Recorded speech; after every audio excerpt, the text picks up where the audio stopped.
my distinct privilege to be in a strange part of the globe right now. I've been to Maine. I like Maine. I like people that live in Maine. That's my impression when I visited with you all. What was that? Maybe 10 years ago almost at a camp meeting. Oh, I love being back, and especially on religious liberty. Religious liberty is a passion of mine and was even before I was in the present truth. It was my background, my degrees and my teaching in the classroom. And when I came to understand the great controversy theme and the character of our God of love and how there's this group, these Seventh-day Adventists, teach very clearly and distinctly about the nature of God in religious liberty, I thought, wow, I did not know. I mean, I knew about the seventh-day Sabbath. I knew a little bit here and there about some of what these people believed. But when it came to God's character, religious liberty, the great controversy theme, it all started to come together for me. So I am so blessed to be with you. I'm so glad that we've prayed, because religious liberty is about God, who He is, what are His methods. And I want to begin with two examples from recent history. After September 11, 2001, an American talk radio host staged a hoax on his listening audience. In one jaw-dropping hour of radio, this host made suggestions about how to deal with what happened after 9/11, and we've got a threat in our midst, and we must be able to identify the threat in our midst, and that is all people who are of the Islamic faith. Now, he was testing his audience by throwing about a number of discriminatory and over-the-top suggestions, and then he opens the phones to callers to see how they react on a matter of religious liberty such as this during a time of fear. And maybe we should have all Muslims wear a distinctive armband or be branded with a crescent moon-shaped tattoo or have it put on their driver's license that they all must be identified as the religion that they are. These were some of the suggestions. Some of the callers were not happy with it. They said that's not appropriate in a country that has a Bill of Rights and religious freedom. But more of the callers said, you didn't go far enough, my friend. We need to have even more strong measures to protect ourselves from the threat in our midst, like internment camps for all Muslims. In fact, there was a horrifying poll that made international news shortly after this, found that 39% of Americans believed that Muslims ought to be required by law to bear a unique identification publicly, speaking like a dragon, to target, identify, and brand groups in such a way. Now, of course, terroristic, fundamental Islamic Quran fundamentalists who are engaging in violence, we would, of course, condemn in the strongest of terms. And as a religion, it is a false religion, a demonic religion. But we'll get back to coexist in a little while. I just wanted to share this as an opening anecdote that for students of history, what you think is a thing of the distant past, like why I had that on the screen that whole time, it's just awaiting the right context of fear for that latent bigotry and domineering attitude to rise to life again. It's not a question of if, but when will these sorts of moves happen? And then they happened. You all just lived through it very recently.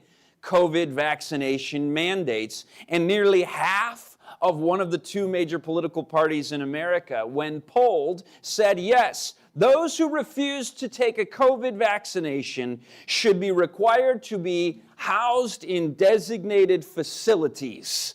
They should be internment camps for the unvaccinated. We didn't learn our lesson from Japanese internment camps during World War II. We didn't learn our lesson from the times past. We keep repeating like those who do not know their history are doomed to do, speaking like a dragon. Did you notice I took one example from one side of the spectrum and one example from the other side?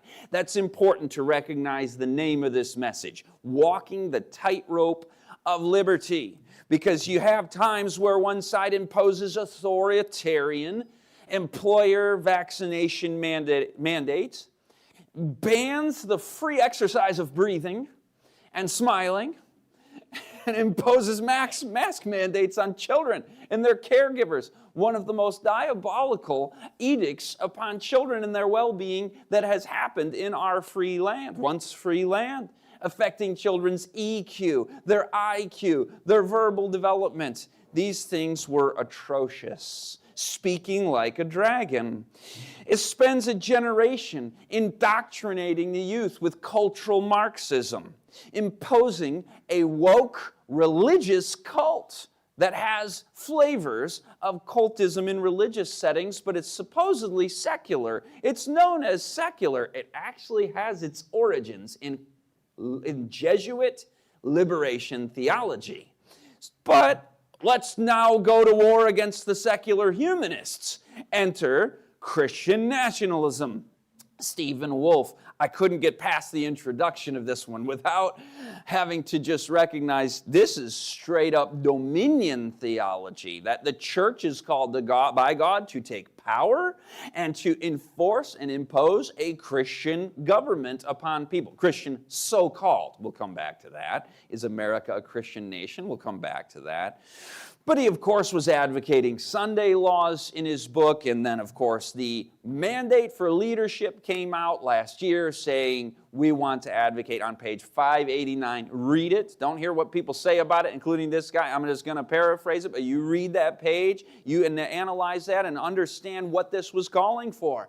It includes even secular business owners.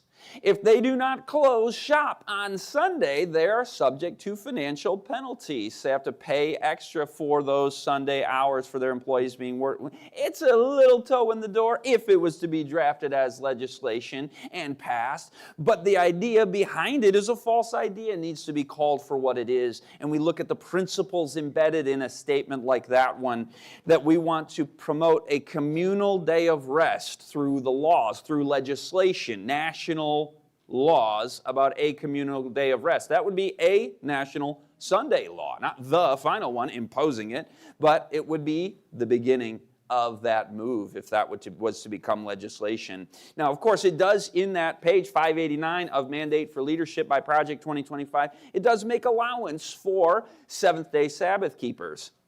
However, if the idea is a communal day of rest, then you have to wonder, how long will that be tolerated for if we're pushing for one particular communal day? By the way, it's not only that side of the aisle. When you get to the climate justice 10 commandments, climate justice, that's not a term that I ever heard in years past. It's a novel concept. But at this climate summit just a couple of years ago, they went to Mount Sinai. And they said, no, not the 10 commandments of the Bible, the climate justice 10 commandments that will impose this globalist earth worship, environmental cult upon the world. This is not new either. This goes back to the 90s. Have you ever heard of the Earth Charter? Have you ever heard of the Rio de Janeiro Summit 1992, where they established the Earth Charter as a global United Nations world framework for environmental, they didn't call it justice back then, but environmental caretaking was what they would call it. And they used the 10 Commandments and the Ark of the Covenant as their aesthetic, as their symbolism. And they put the Earth Charter inside their, what they called the Ark of Hope.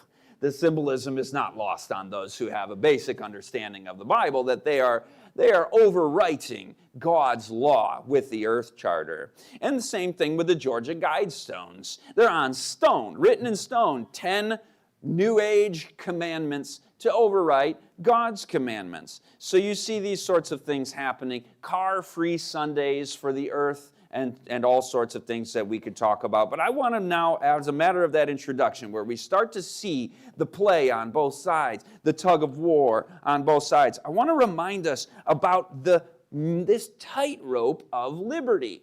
It's actually the American system. Did you know that America is in Bible prophecy?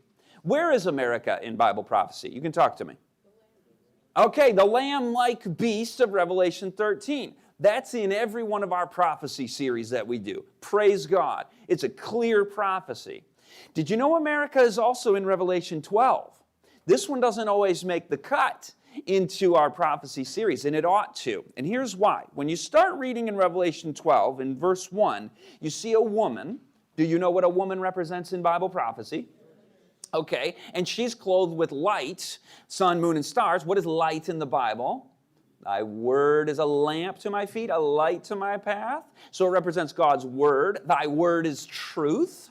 So this is a woman with the truth, with the word of God. This is the true church, the Bible church. The woman all down through the ages is covered in Revelation 12, going way back to when Jesus was born, all the way through to the end of time. Revelation 12 is wide scope. It actually goes to before that to the great controversy in heaven in Revelation 12. It's a zoomed out chapter, but this woman is being with child in verse 2, and she cries out in labor to give pain to give birth. Who is she giving birth to? Well, in verse 5, she bore a male child who was to rule all nations with the rod of iron.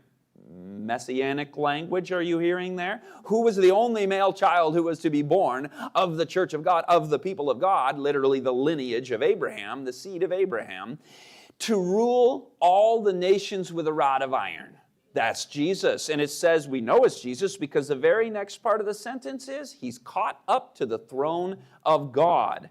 And there's only one who had an ascension after being born in a very special way with the dragon Satan trying to devour him as soon as he was born. That's Herod. Herod said, we want to kill all those babies to try to take him out. Verse 6, the woman, however, when Jesus goes to heaven, is going to be protected. She flees into the wilderness where she has a place prepared for her. For how long do you remember? 1,260 days, which prophetically would be years, the same time frame of the Antichrist power. The little horn, the man of sin, the beast power of Revelation 13 has that same time period, alternately called 1,260 days, or 42 months, or a time times and half a time. This is review for most of you. If you're like, what did you just say? Time times a half a time? This guy's going way too fast. Email me and I'll send you who is the Antichrist message. It's super clear from the Bible. He's not some guy who comes out in the UN or Israel in the future after the secret rapture and the world continues on for 7 years. There is so much nonsense out there about prophecy. I want you to hear it only from the Bible, not from a teacher, not from any prophecy guru anywhere. Just what does the Bible say? ScottRitsema@gmail.com. Say, please send me the information about the Antichrist. Papal Rome. Dark Ages church for 1,260 years, 538 AD to 1798 AD. Don't take my word for that if you've never studied that out, but we're going to move forward for the sake of time. The church is taken care of for that length of time, and then it restates it in verse 15. It says, so the serpent, who's that? Satan, spewed water out of his mouth like a flood after the woman, that he might cause her to be carried away by the flood. Now here are the key words. Verse 16, and the earth helped the woman. So Satan's trying to persecute the church. She's protected for 1,260 years, and toward the end of the story, that's the second to last verse in the chapter, toward the end of the story, it is stated that the earth helps the woman. Okay, we got to do some prophecy now together. What do symbols in prophecy represent? We got serpent or dragon. That's that serpent of old called the devil and Satan. The woman, the church. What does water, what does earth represent? Well, what is the opposite of earth in the Bible? God separated in Genesis 1 the water from the what? The dry land. And we can find out what water represents very clearly in Revelation 19, verse 10. It's many multitudes, peoples, nations, and tongues. Can you just say, a lot of people? So what would earth represent then? The opposite of waters. Waters are what? Lots of people or not lots of people? Waters are lots of people, so earth would be the opposite of that. Not lots of people. So there's going to be a place where the woman is protected and helped that is less densely populated than the waters, many multitudes of people. Now waters is interesting because you see waters in Daniel 7. You see waters in Revelation 13. Waters are where these beasts are coming out of. Babylon, Medo-Persia, Greece, Rome. And then in Revelation 13, the Antichrist power. They're all coming out of the waters. Where did these empires arise? In the old world, the cradle of civilization. Europe. So maybe there's another place on the earth that's not so densely populated that will be a haven for the persecuted church toward the end of the 1,260 years, in other words, around 1798. Isn't that interesting? Now, when you go to Revelation 13, somebody mentioned the second beast, the lamb-like beast. He's arising, the last nation to arise in Bible prophecy, other than the kingdom of God, but the last human nation to arise, happens right after the papacy is taken captive. In chapter 13, verse 10, it says, "He who leads into captivity shall go into captivity." Do you know that a pope was actually taken captive and the papacy ceased to have civil power for a time? The year of that was 1798, right on time, according to the prophecy, 1,260 years, right when Bible prophecy students were saying, we expect the fall of the papacy soon. Some were. It happened, and then the very next verse is, "And I saw another beast arising out of" what? The water or the earth? The earth. So you see the earth twice here, and both times it's referring to this place that arose as a nation around 1798, was a haven for the persecuted church. And there are more identifiers in chapter 13. It has two horns like the horns of a lamb. So it's got lamb-like qualities. Brand new in all of these nations. Babylon, Medo, Persia, Greece, and Rome. They have like iron teeth and iron claws, and they're "arise, devour much flesh." This one is rising slowly to prominence around 1798, has lamb-like or Christian qualities, does not have any crowns on its horns, so it's not a monarchy like the others that you've seen. And also, it assumes worldwide influence and power, because you're going to get to some more things about this beast where it goes rogue and starts speaking like a dragon. You are well aware, most of you, that this refers to America. So when we do a message on religious liberty, we actually get the privilege of looking at the founding of this land and how God brought about a place where Christianity could flourish because of the principles of religious freedom that we're going to study tonight. Now, I want to ask a question, though, before we go into it. In Revelation 13, it's shown as a lamb-like nation, and then it says at the end of that verse, and it says in verse 12, Verse 11, "Then I saw another beast coming up out of the earth, and he had two horns like a lamb, and spoke like a dragon, and exercised all the authority of the first beast in his presence, and created the image to the beast, and then the mark of the beast is imposed. No buy, no sell, death decree." That's the rest of the chapter. So I have a question on the screen. Was America speaking like a dragon from its inception in 1776 or 1787 or 1791, depending on you like Declaration of Independence, Constitution, or Bill of Rights? Or was America speaking like a dragon from its inception? Because this right here has a question about slavery. America tolerated slavery. And when you read in the Spirit of Prophecy writings about that, it was unacceptable. And God punished even the North during the Civil War for tolerating slavery for so long. So was America speaking like a dragon? Of course, because slavery is satanic. But I have another question. When is the actual fulfillment of the speaking like a dragon prophecy? That's an important distinction. Speaking like a dragon is vaccine mandate. Speaking like a dragon is hating my neighbor and stealing from him. There's a lot of things that are dragon-like, yes? But this is a specific prophecy about a specific time. And what is the time? He exercised all the authority of the first beast in his presence, calling fire down from heaven, erected an image to the beast, and imposed the mark of the beast. So the America speaking like a dragon is actually pointing us to the last days. This is an important distinction because when we look at America's constitutional government as founded in the founding generation, neither prophecy nor the Spirit of Prophecy identify any of that as being dragon-like. The dragon-like action is where we see the prophecy fulfilled about the imposition of the mark of the beast. What do we see initially in the text? We see a beast with two horns like a lamb. We understand that to be civil and religious liberty at the core of the founding of this nation. Now, there is an anti-Americanism that has taken hold in many theological circles that even teach these prophecies, but are diverting us from appreciating the founding of this land. It's like an Adventist version of the 1619 Project. It was a nation conceived in iniquity with nothing to be celebrated, with nothing to be appreciated. And I've challenged those who hold that view that America was dragon-like from the very beginning. I've challenged them to read chapter 16 of the Great Controversy. I recommend everybody do that.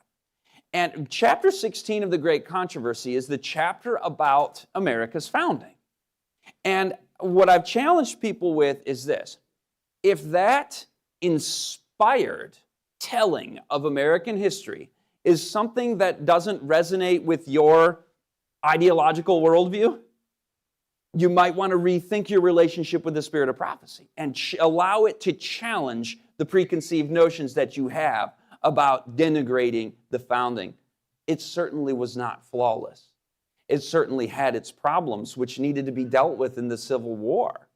But there were such bright beams of light shining forth out of that dark time that if we don't recognize and celebrate those, we miss out on a great opportunity to reveal God's character. So here's what inspiration says about our founding. It refers to the Declaration of Independence as, can you read that? That grand old document. Grand old document, which our forefathers set forth as their Bill of Rights, the Declaration of Independence. They declared, we hold these truths to be self-evident, that all men are created equal, that they are endowed by their Creator with certain unalienable rights, that among these are life, liberty, and the pursuit of happiness. Spirit of Prophecy speaks highly of America's founding documents. Now, it also in chapter 16 is even-handed. It fairly criticizes the Puritans, Massachusetts Bay Colony, for the imposition of their Puritan religion upon dissenters and outlawing dissent and banishing dissenters and being cruel toward those who had a different doctrinal position than the ruling state church, which there ought not be a state church. We'll come back to that in just a minute. So it's honest about America's history, including elsewhere outside of the Great Controversy, honest about the sin of slavery. What a diabolical institution that was. Within the Great Controversy, American slavery is not mentioned, but it's clear that not all was perfect. These are human systems. The Puritans, boy, did they drop the ball. It goes into that in great detail.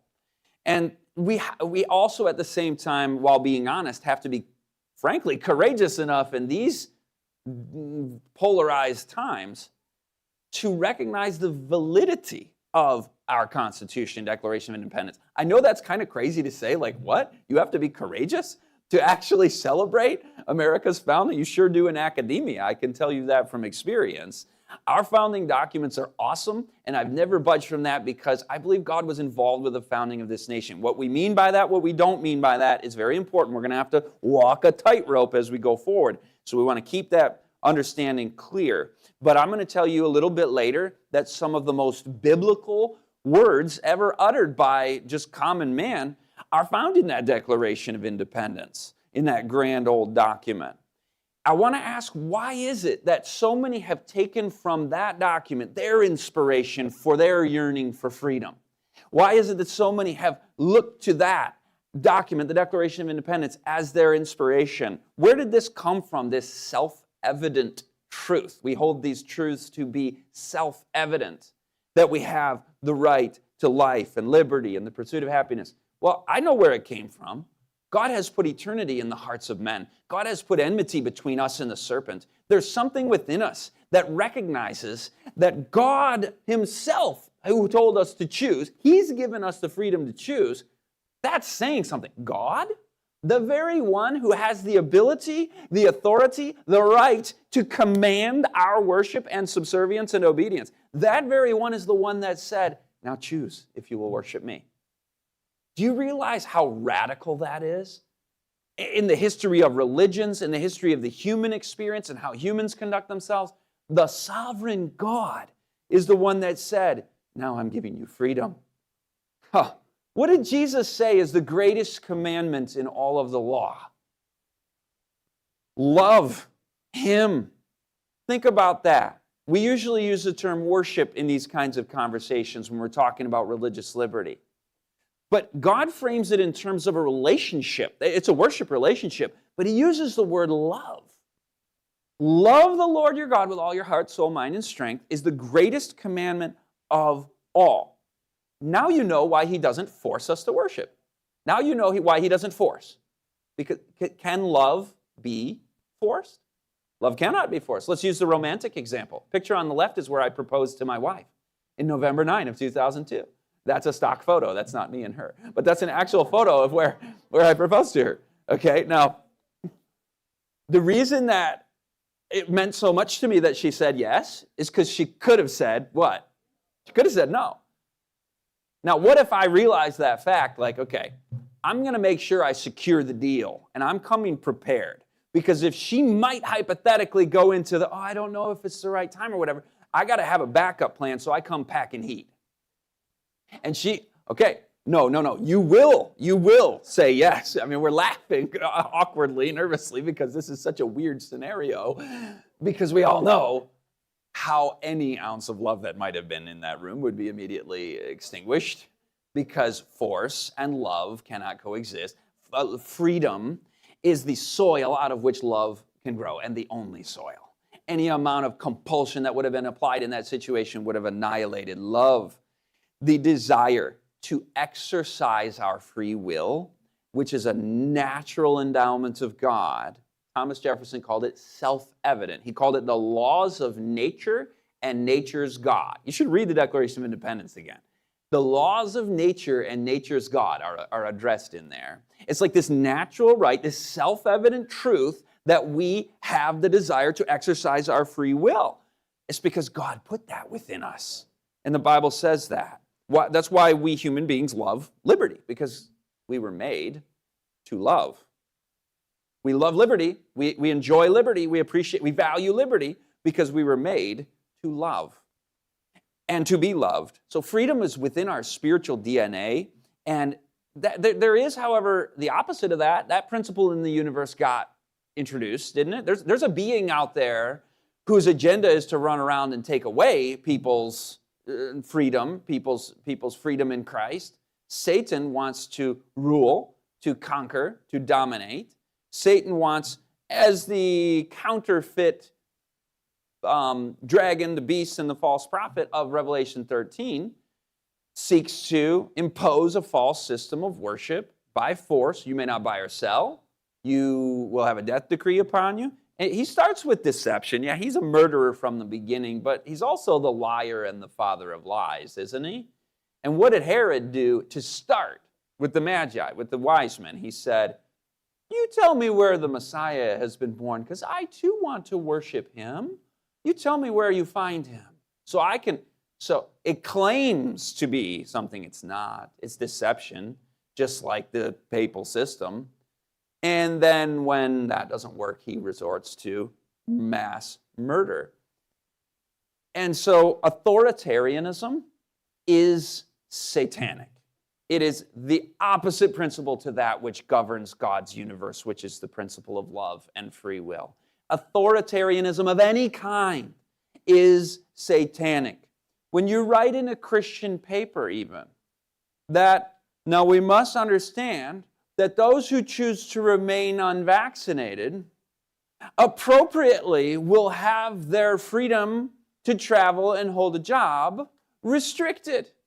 I'm quoting pretty much from a publication that came out during COVID, and I couldn't believe what I was reading. It was speaking like a dragon. It was satanic under this guise of Christian publishing. Now, this tells us something wonderful about God's character. Because unlike Satan, God actually is the Almighty. He has the right to demand our worship and snuff out anybody who disagrees. But the very fact that rebels are still running around in his universe, living, proves he's a God of freedom. People say, how could an all-powerful and all-loving God allow pain and suffering? He must not be loving. No, the pain and suffering are proof that he is loving. Because if he wasn't, he would have annihilated it at the first step. He has the right to. But he is love. He wants us to love him back. So why do we do religious liberty? This is an important question. First of all, the last rays of merciful light, the last message of mercy to be given to the world, is a revelation of God's character of love. This is like the final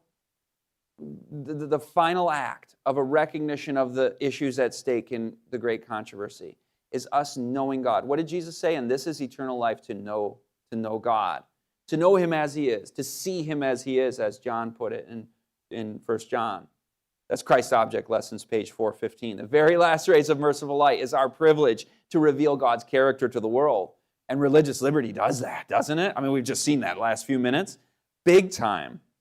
Also, a humanitarian impulse that we all ought to have.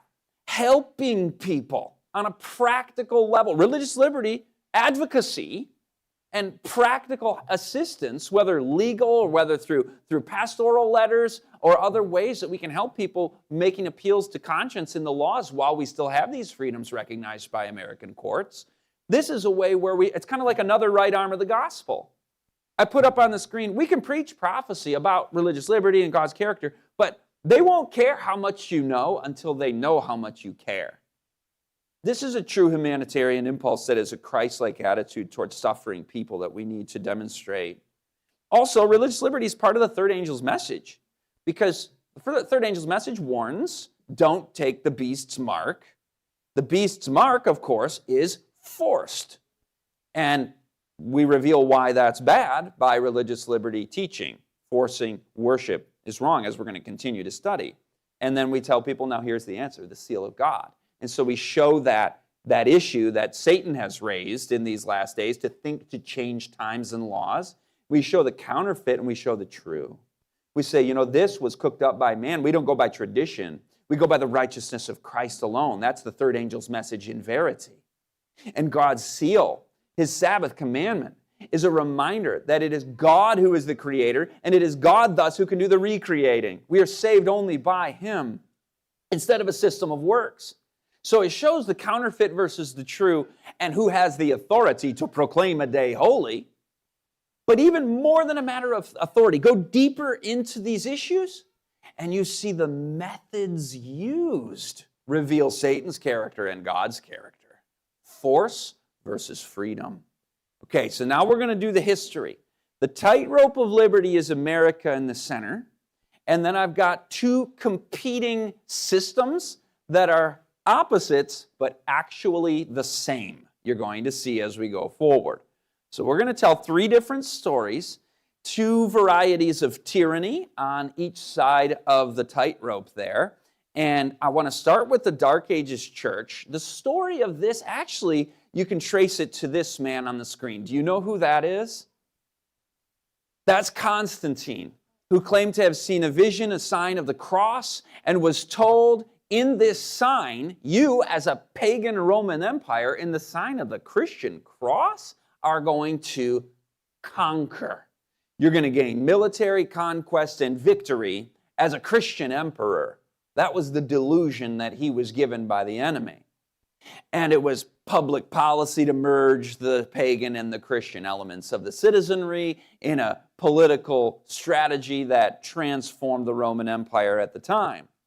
But can you think of any New Testament teachings that the church is supposed to conquer people with the sword and the state and a military empire? No, of course not. There is no such thing in there. But a system of 1,000 years flowed from this, where popes and kings and feudal lords, through religious and political and economic systems of hierarchical power, established domination over the Christian world. It was not a time of individual freedom. That's why it's referred to as the Dark Ages. During this time, religious, I have to put this in quotes, truth was simply deferring to the proclamations of the religious authorities. The Protestant Reformation is going to change this when we get to that. We understand sola scriptura, God's revealed word, comparing Scripture with Scripture, being a Berean, knowing for ourselves what is truth, gathering scriptural evidence, evaluating it, testing it, and knowing from the experience of studying for ourselves. Now, just for fun, since I framed it that way. Who is the ruling religious hierarchy of today?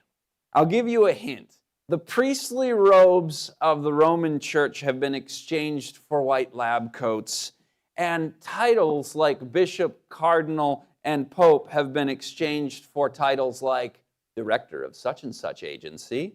How about this? Attacks on me, quite frankly, are attacks on science. So it's easy to criticize, but really they're criticizing science because I represent science. I represent science. Okay, 7th grade science class. You've all been through it, right? Did you learn the basic definition of science? It's the scientific method. Science is a method whereby we arrive at an inference, tentative perhaps, but we conclude something based on a method of forming a hypothesis, gathering evidence to test the hypothesis, analyzing the data, and then drawing inferences from that and seeing if it's repeatable and challenging the hypothesis or the conclusion drawn. That's very different than what we're hearing here, yes? One man represents science, and attacks on him are attacks on science. He must not mean science in the same way that we learned the word meant decades ago, yes? Well, what is science today? I mean, language changes. You've got to be very sensitive to the changing meaning of words. When they say follow the science, what are they saying? Are they saying follow the scientific method? Not at all. What they're saying is rather than the scientific method, which is the process of challenging consensus by experimentation, this science, so-called, is now simply trust the consensus, which they falsely call science. And what is the consensus? The consensus is the belief system of a collection of people at the top of the hierarchy who have positions of influence, power, or academic credence given to them by the system.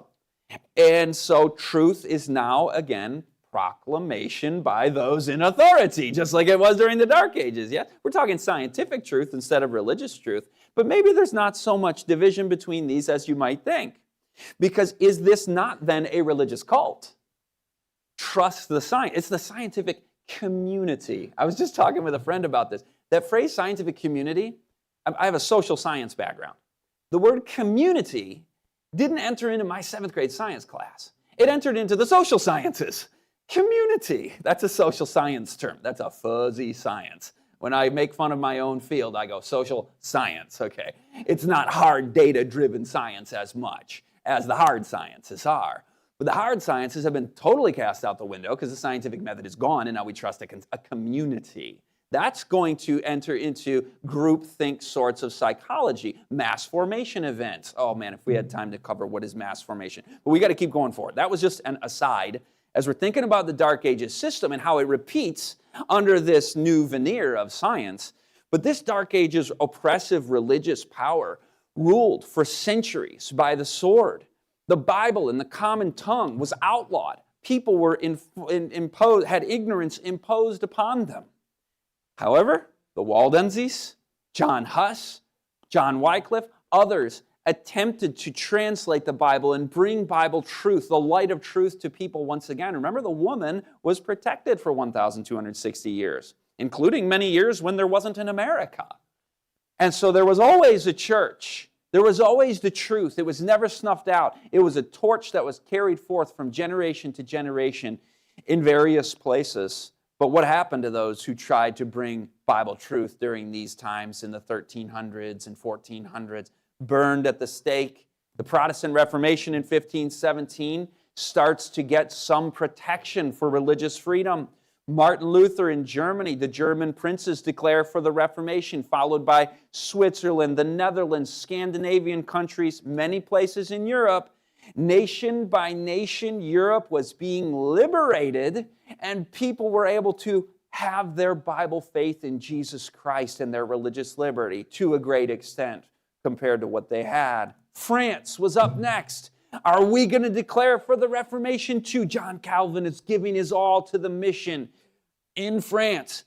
But his efforts at Reformation in France were destroyed by Catholic and French authorities, and he had to flee. He ended up in Geneva. But the Protestants that did remain, they had so much persecution that many of them had to flee as well.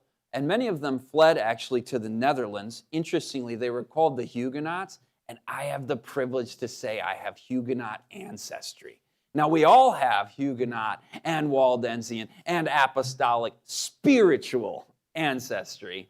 But it's kind of fun when you can trace your own lineage that way as well. Anyway, the sad thing happened in France. Those Protestants that did remain were slaughtered. Tens of thousands in the St. Bartholomew's Day massacre alone. And now at this point of the 1500s, Roman papal rule is well known as the brutal, ruthless, bloody force that it is. Let's say this as clearly as possible to anybody who might be listening to this, aghast at the history of Christianity. Listen, I'm with you. Christianity that attempts to rule with the sword and enforce its dogma, whether that's biblically correct or incorrect, is not Christianity. I've had exchanges with people who are skeptics who say, how could I believe in your religion?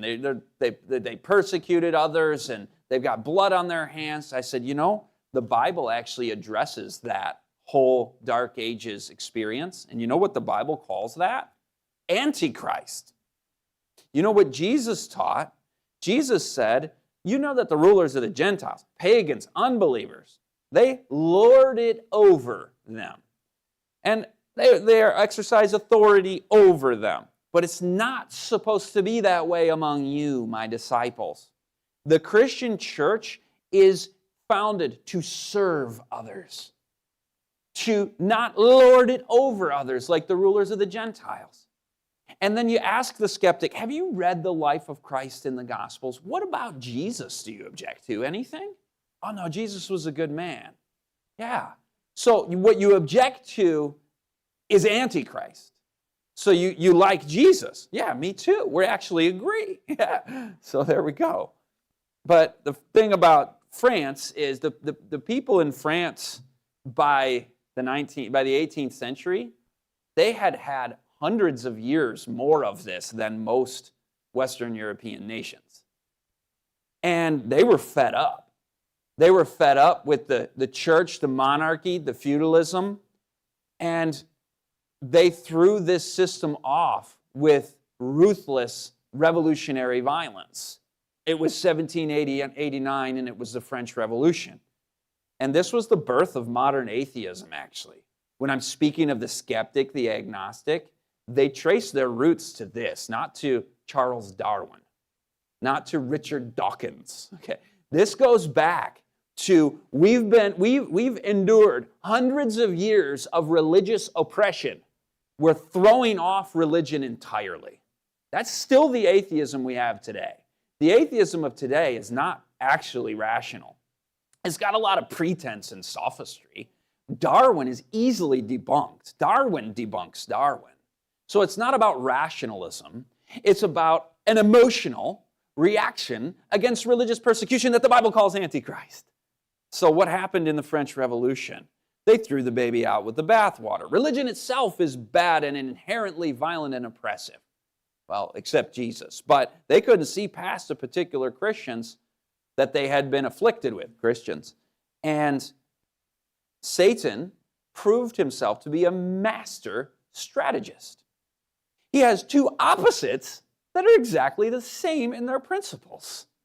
They both deny the Word of God and exercise violence. What kind of violence was this? Well, July 14, 1789. You're familiar maybe with the storming of the Bastille in the French Revolution, beginning with a mass uprising against monarchy, nobility, and clergy of all kinds. They didn't simply remove oppressive religion, they de-Christianized the nation by force. And in that context, something is going to be supreme. If you remove God entirely from a society, something is going to be in that top-notch position.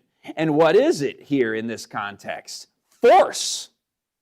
It's who owns the guillotine and the masses who have the power and the weapons. It's force, or if you will, the state that they form, which they claim is some rational, enlightened state free from the superstitions of religion. But let me ask you something. When you form a new goddess and call her the goddess of reason and put her in the church instead of the Roman idols, this is just as religious as it ever was. It's just temples of reason. They can't avoid using religious language, can they, in the French Revolution?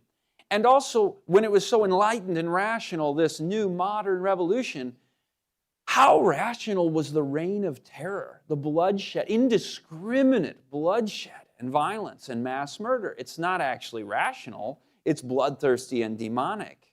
Do you know one of the things the French Revolution established? This is in the Great Controversy.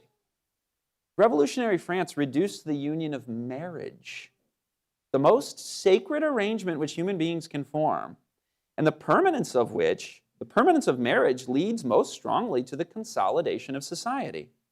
And they reduced marriage to a state of mere civil contract, of a transitory character, which any two persons might engage in and cast loose at pleasure. Does that sound like a country you live in right now? Actually, we went even further because we went beyond man and woman. They were doing that, and Spirit of Prophecy is like, no, that's not good.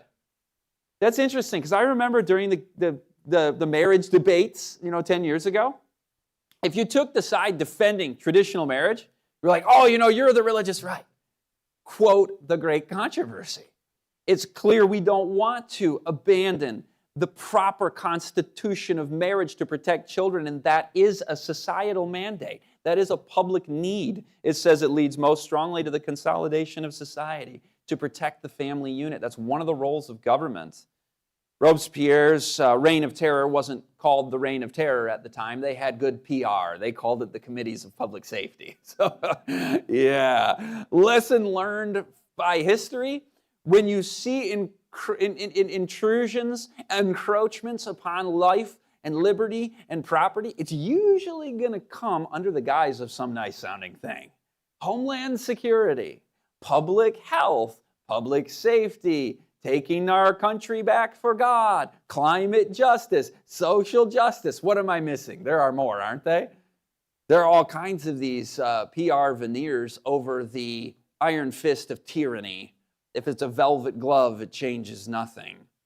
Just as many were slaughtered during the reign of terror as during the St. Bartholomew's Day massacre. This is why I say the two are opposites, but they're exactly the same. They operate on force. So this atheistic rule in France, if you were even suspected of being against the revolution, the guillotine was erected and you were dispensed with. This was a time where the prompt decapitation of tens of thousands of people is written in ink in the history books, and we seem to forget so easily. But if we forget our history, what are we doomed to do?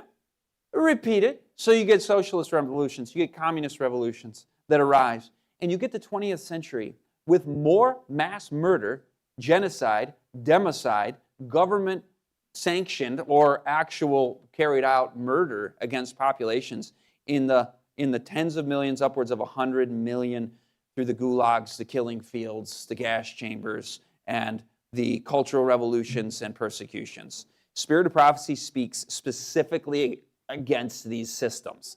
I know it's kind of like trendy and cool to be like, yeah, I'm for helping the poor through socialism. That's kind of the cool thing on our campus, isn't it? But listen to this from Patriarchs and Prophets.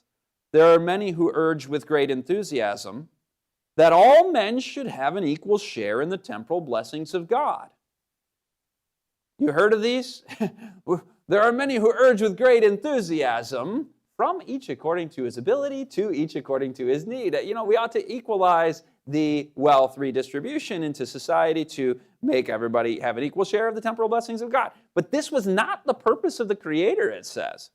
A diversity of conditions, in other words, having people of a diversity of wealth access, is one of the means by which God designs to prove and develop character. Yet he intends that those who have worldly possessions shall regard themselves merely as stewards of his goods. Do you hear in that a free choice? Before God, I owe this to God that I take care of my fellow man, because you're entrusted with means to be employed for the benefit of the suffering and needy.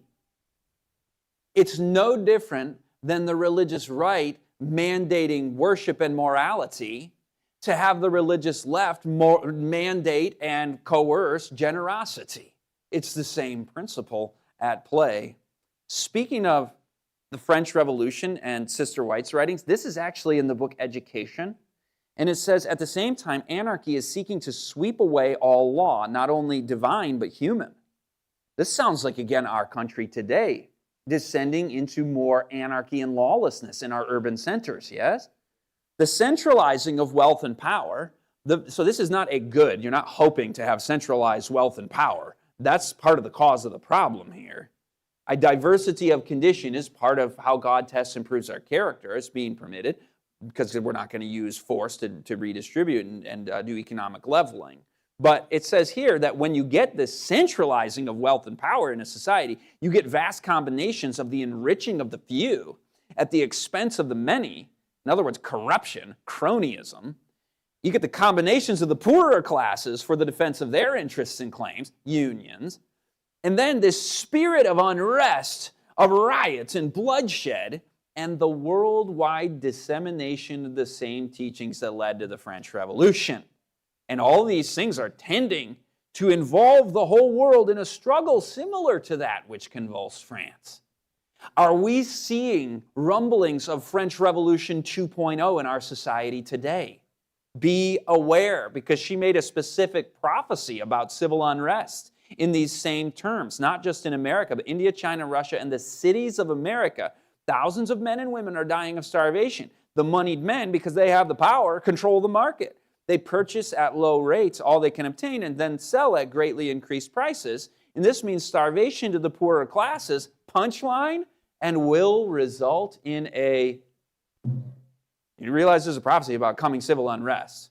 Now, I'm using the term civil unrest because so many American history textbook students, they hear Civil War and they think war between the states. That's not the context of this. This is talking about more like revolution, like this quote. Revolutionary civil unrest types of scenarios. Now, that may have secession and states, battling against each other in some way, but that's a real warning. When we put these two back up on the screen side by side, we looked at the history of the Dark Ages so far and atheistic rule so far. We're going to come back to America, but you see that both of these are dangers and they're of the devil, right? In fact, they're all in prophecy. Both of those two are in prophecy. You can tell me what chapter the papacy is in Revelation, can you? Tell me what chapter in Revelation 13 is about the papacy and the mark of the beast. Oh, I didn't even mean to do that. It's this early sundown. It's got me all thrown off here. It's almost bedtime. What chapter of Revelation 13? Okay, it's Revelation 13. You all knew that, but can you tell me what chapter in Revelation is about the French Revolution? We don't know this as well, do we? You know it. Some of you know it. It's Revelation 11. Okay, so you can read the Great Controversy, read the whole section like chapters 3 through like 13 about the church descending into its Dark Ages form, and then the Waldenses and the Reformation pulling up and battling against the Roman system. Okay, so you read that portion of the Great Controversy. So that's Dark Ages church exposed. Do you know that there is a chapter in the Great Controversy about the French Revolution? 15, chapter 15. Read it. It's very important. In our prophecy series, we focus on the mark of the beast, third angel's message. Yes, important, more important. But as far as religious liberty is concerned, maintaining this balance in this tightrope and understanding this, portraying it all together so that we're not misunderstood and so that we have a clear understanding of the dangers of history and of our present world, I think are very important. We fail to present We fail to present religious liberty in a balanced way if we speak only of the papal Rome and America speaking like a dragon. If we fail to also speak of the evils of the atheistic regimes. If we fail to also celebrate America's founding. In other words, if we fail to do this one and this one, then we fail to present religious liberty in a balanced way. That's why we're doing this exercise the way we're doing it today. So let's switch to America.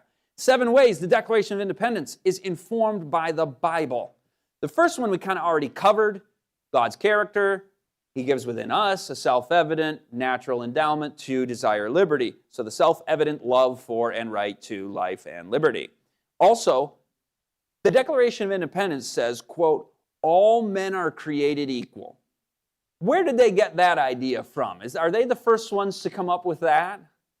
No, Paul in Galatians and in Acts says there is neither male nor female, Jew nor Greek, all are one in Christ Jesus, and we are all his offspring. That doesn't mean we're all sons of God in the saved and adopted sense, but we are all his offspring, all of humanity. We are all created equal in the image of God to be restored to that image that has been marred by sin. This one, endowed by their Creator. Can you find that somewhere in the Bible? Oh yeah, there's a Creator. That's Genesis 1 and 2. Did you know that our founding documents recognize a Creator? You see, there's a difference between us and France. This isn't purely enforced secularism in America. And then it says, to secure these rights, governments are instituted. Remember that from Jefferson? He says, to secure these rights, life, liberty, and the pursuit of happiness, governments are instituted. Have you ever asked yourself, what is the role of government? What is the purpose of government? Why is there a government? Why are governments instituted? Romans 13 tells us. It says that he bears the sword to minister vengeance upon the wrongdoer. And we're going to talk in just a minute about what wrongs would qualify as coming under the jurisdiction of the state, but we certainly have clearly that rights are going to be protected then through that, aren't they? If wrongs are being done in society, and there is the magistrate who bears the sword to punish the wrongdoer, then he's protecting the victim, isn't he? The one who had theft, murder, assault, whatever form of aggression or criminal act perpetrated upon them, they're protected by a properly constituted government. And that's where we get life, liberty, and property in the Declaration of Independence. Oops, it wasn't the Declaration of Independence. I decided to do something a little sneaky there. Jefferson in the Declaration of Independence says life, liberty, and the pursuit of happiness. Where did I get life, liberty, and property from? Does anybody know? He said John Locke. I'm not as huge a fan of John Locke as Thomas Jefferson. So I get to cite an even better source than John Locke. The Bill of Rights. In the Fifth Amendment, it says that we cannot be deprived of life, liberty, and property without due process of law. So that's in our Constitution, which is a legal contract, the supreme law of the land. That's a pretty high authority to cite. So that's a good quote, even though it says pursuit of happiness in the Declaration of Independence. I like life, liberty, and property even more because it reminds us of some of the 10 Commandments, yes? Are you allowed to murder somebody? No, they have a right to their life. Are you allowed to steal from somebody? No, they have a right to their property that they've earned. When government becomes destructive to these ends, Jefferson says in the Declaration of Independence, he goes on to explain what America was about to do in that situation. But I just want to focus on the fact that they observed, our founding fathers observed, that the one who bears the sword is supposed to punish the wrongdoer, but the one who bears the sword as the state itself can become destructive to life, liberty, and property.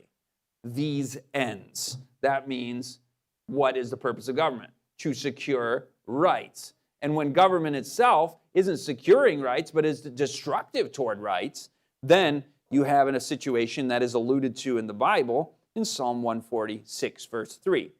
Do you know what this verse says? It says, put not your trust in what? Do you know? Princes. Why princes? I mean, I know elsewhere in the Psalms it says don't put your trust in man. That's good biblical counsel. But why does it specify even more prince? Like we're going to single out one particular class of men that are especially untrustworthy throughout history, maybe? Politicians? Those with power? Does power maybe corrupt a little bit? And absolute power maybe corrupt absolutely. Yeah, put not your trust in princes, God warned us long ago. That's 6 ways that the Declaration of Independence is informed by the Bible, but I'll give you a 7th.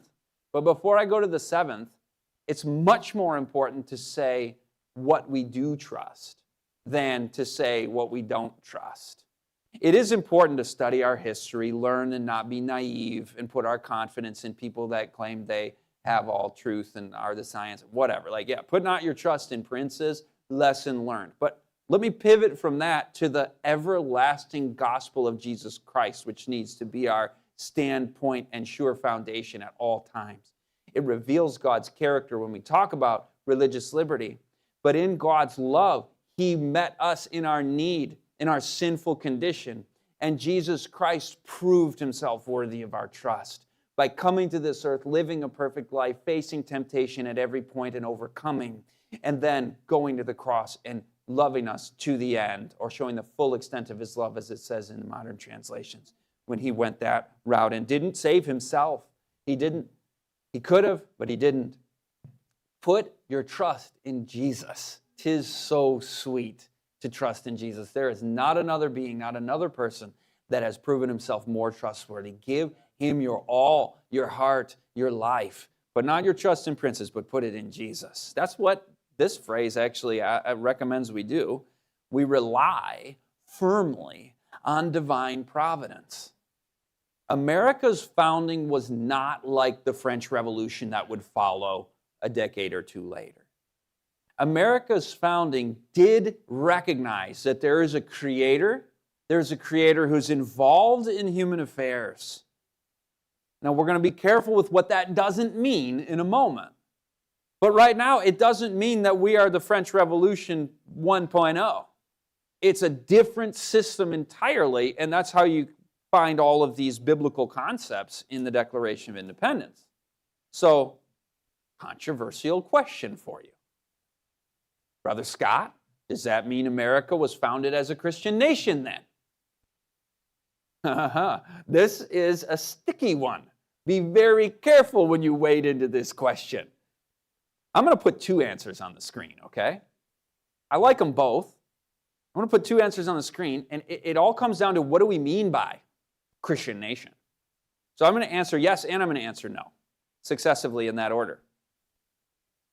The prophecy about America's rise says that the nation would be lamb-like.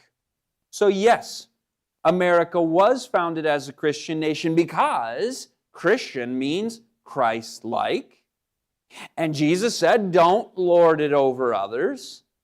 And when we extend religious liberty to all, that is the Christian thing to do. And therefore, America is a Christian nation in that it allows religious freedom.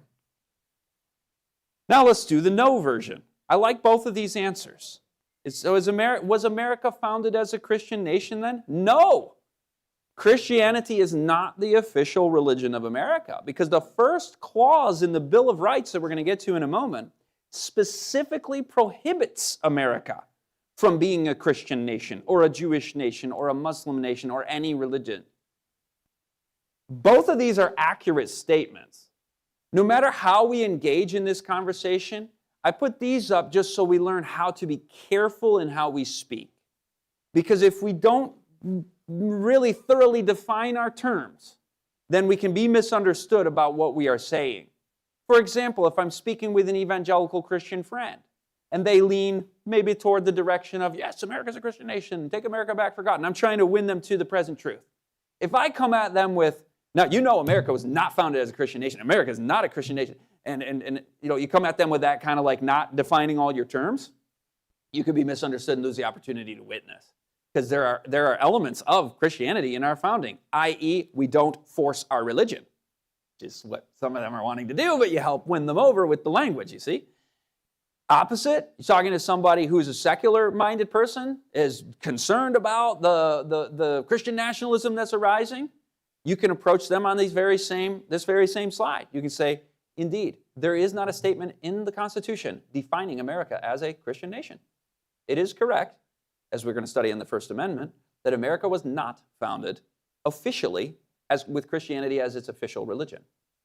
And so you can say these in different contexts, and I like to say them both because I just like to teach and give a full picture. But America wasn't the first to tolerate minority religions.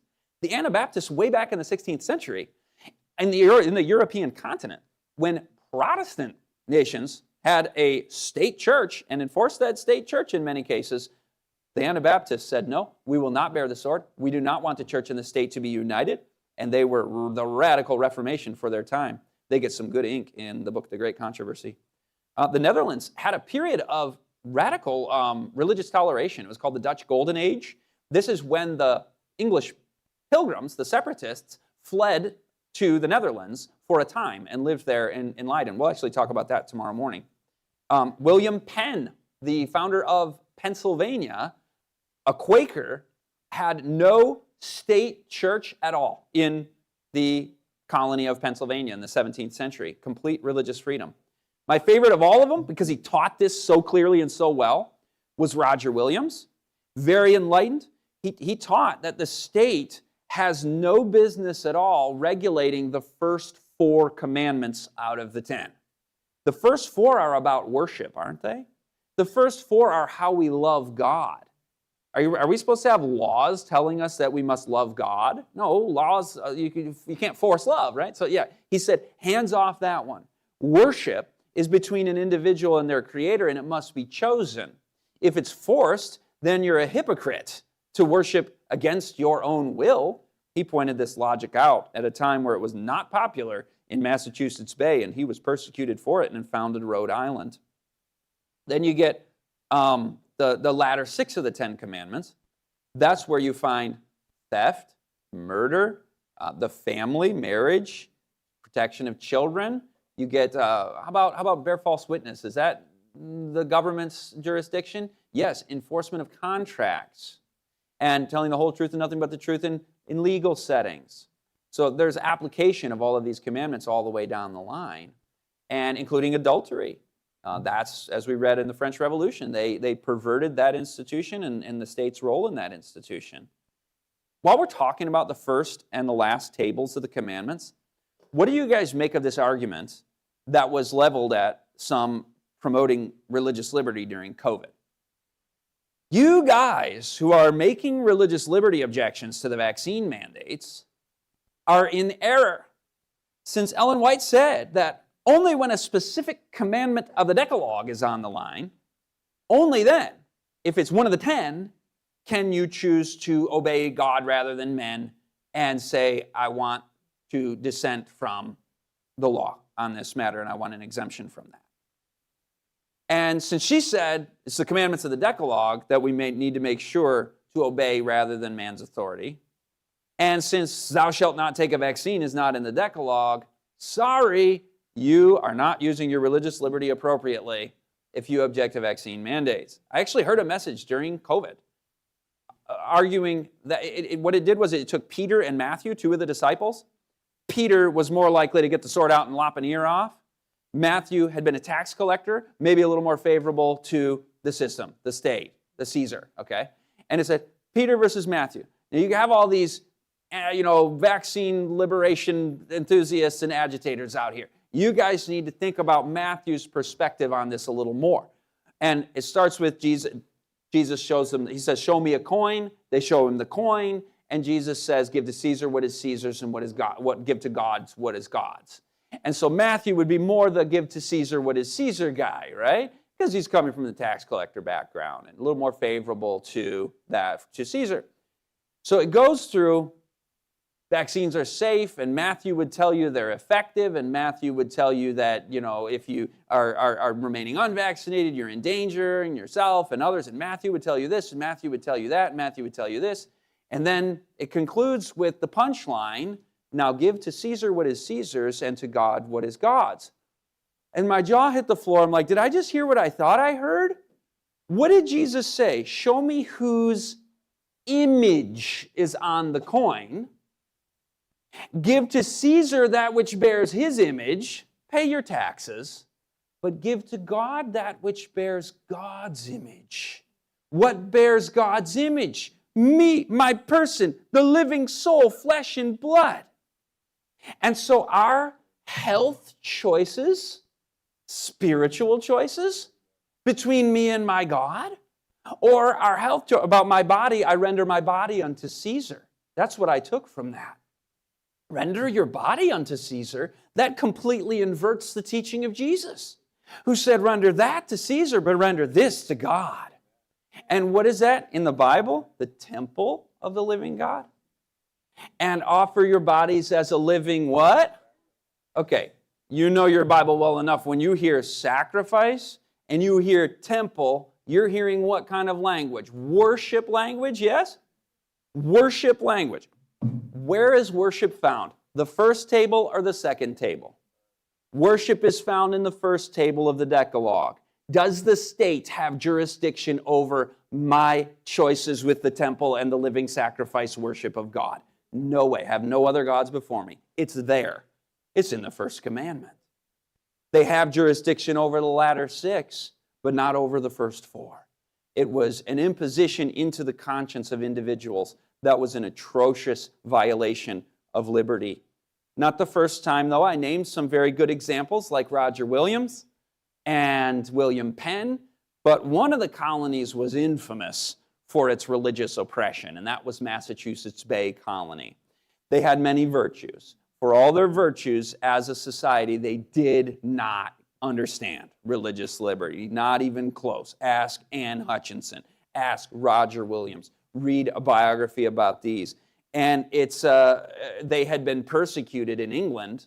The Church of England, a Protestant church, had persecuted the Puritans and had persecuted the separatists and anybody who was a dissenting faith than from the Anglican Church, the state church.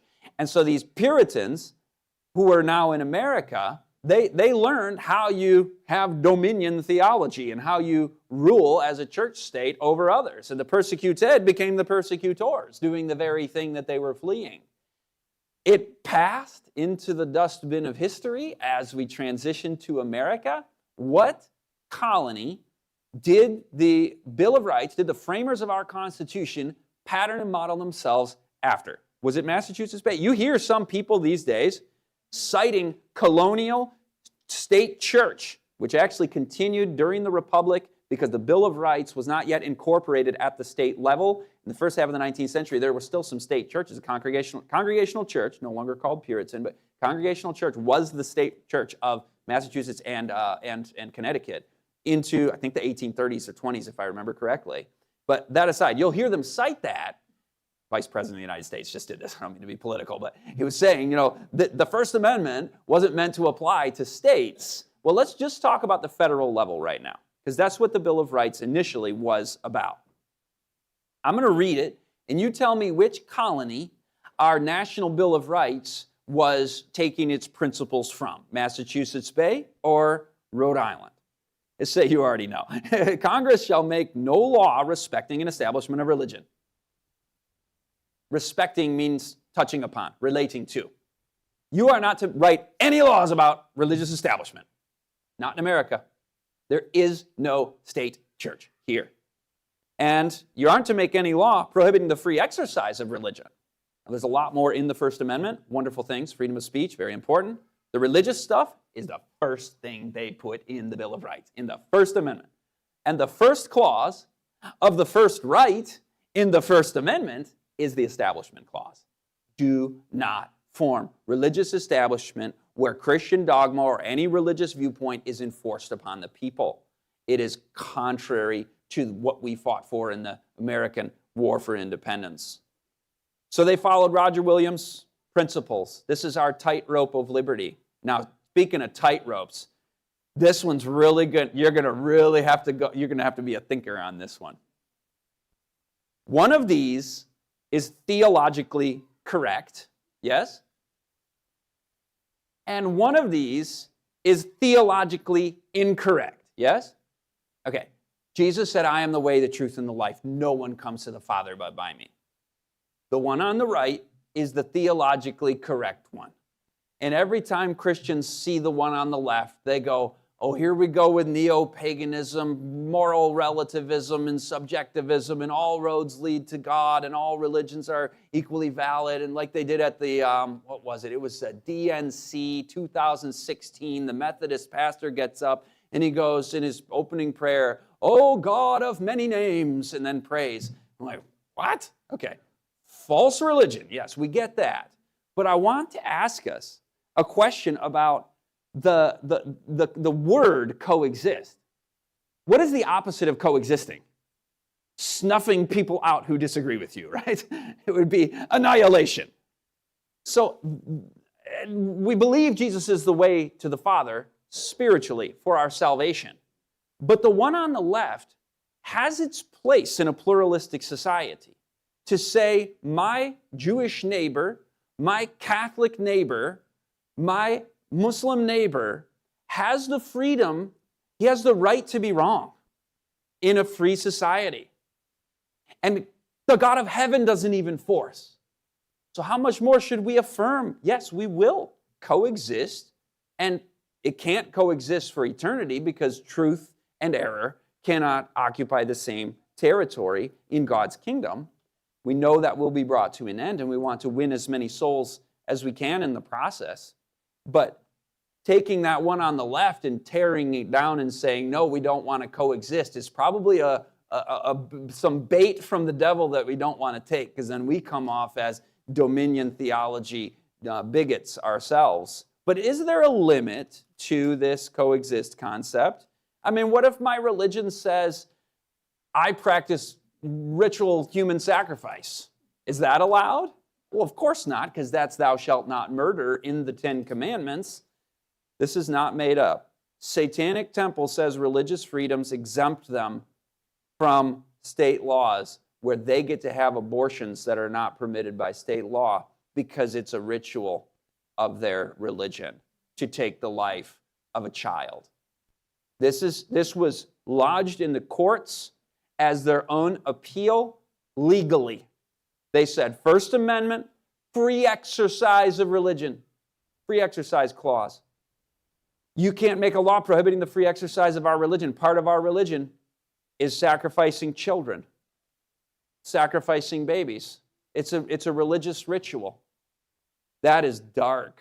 That is not what we're going for when we look at the First Amendment, saying free exercise of religion. That's why abortion laws are not a violation of liberty of conscience. Abortions are a violation of liberty because the baby will never get to choose what day to worship on if he's murdered before he's born. This is an essential religious freedom. The right to life is a religious freedom, yes? So you don't, in summary, coerce any variety of religion, Christian or otherwise, but neither do you obliterate nature's God and natural rights, as the Declaration of Independence explains. It's in our founding documents. You don't mandate what day people rest on. You don't contrive a Marxist meta-narrative that's equivalent to a violent repressive religion of its own sort in the cultic sense. You don't police speech and have cancel culture that removes people's conscience to say what they believe. You don't impose a climate earth worship religion. What is it that makes America, that's just a few examples, you could go on and on, but what is it, as we close, that makes America exceptional, distinct, and different? Now, I'm going to use that word exceptional. If you do that in the history profession, you just lost all the credibility. Oh, American exceptionalism. We're supposed to scoff at that altogether in our group, in our community. Be a thinker, not a mere reflector of other men's thoughts. America's founding documents are exceptional. I mean that just factually. They're different. They're distinct. Now, you could say they're exceptionally good or they're exceptionally bad. Maybe you like the French Revolution better. Maybe you like papal Rome better. I like our founding documents. They're certainly distinct and different. They're exceptional. I say exceptionally good because it's a system that neither denies God, it doesn't make the state God, or the Pope God.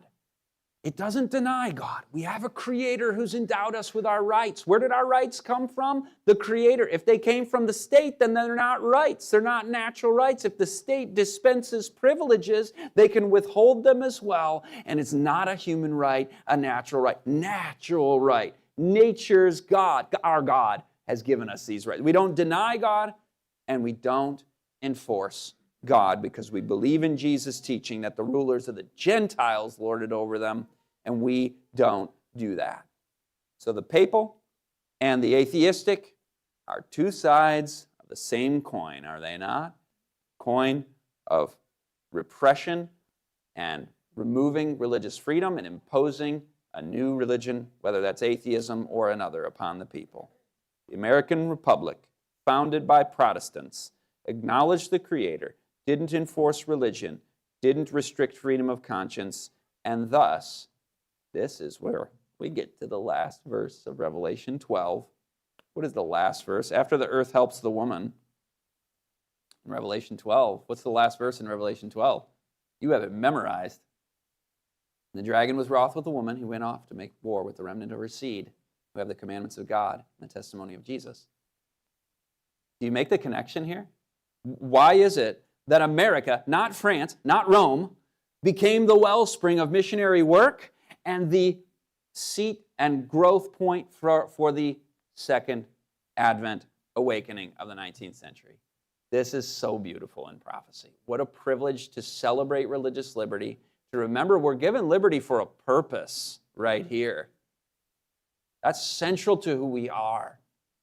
We exercise our religious liberty. We don't just look at it and say, isn't that nice, and do nothing with it.